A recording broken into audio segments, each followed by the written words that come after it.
بين الرجاء والخوف قلبي طائر. We can also donate and do charity on behalf of our loved ones who have passed away. That'll be an ongoing legacy for them. Let's say your parents and your loved ones, or brother and sister, or a husband or a wife or child passed away before you, and you want to leave for them a legacy because they didn't leave a legacy of goodness. You can share in that. Donate towards a well, for example, if you're able to afford it. Give a charity on their behalf. If they haven't done Hajj, do the Hajj on their behalf, so long as you've done your Hajj first. You're not allowed to do a Hajj on behalf of someone else until you've done your Hajj first. And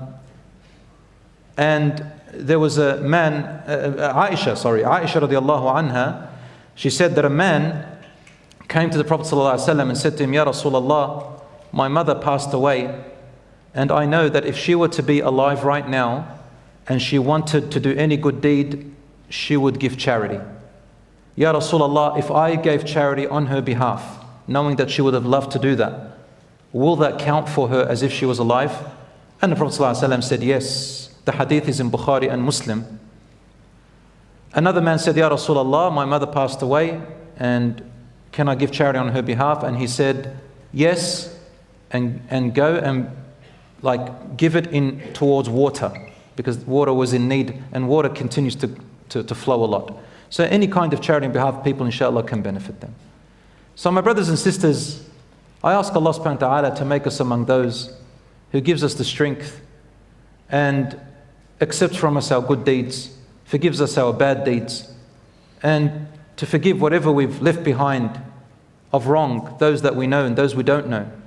Some people, they say to me, what if there are bad deeds that I can't remember? How do I ask Allah to forgive me? We say what the Prophet ﷺ said, Oh Allah, forgive me of sins of the past which I remember, and those I didn't remember, those I did by mistake or forgetfulness, and those which I did out of ignorance, and those which I did deliberately and knew, forgive me for them. And Allah subhanahu wa ta'ala forgives. And to count for our deeds to be a legacy for us, an ongoing knowledge or charity or righteous children who we leave behind. Ameen ya Rabbal Alameen. Jazakumullah khair for listening.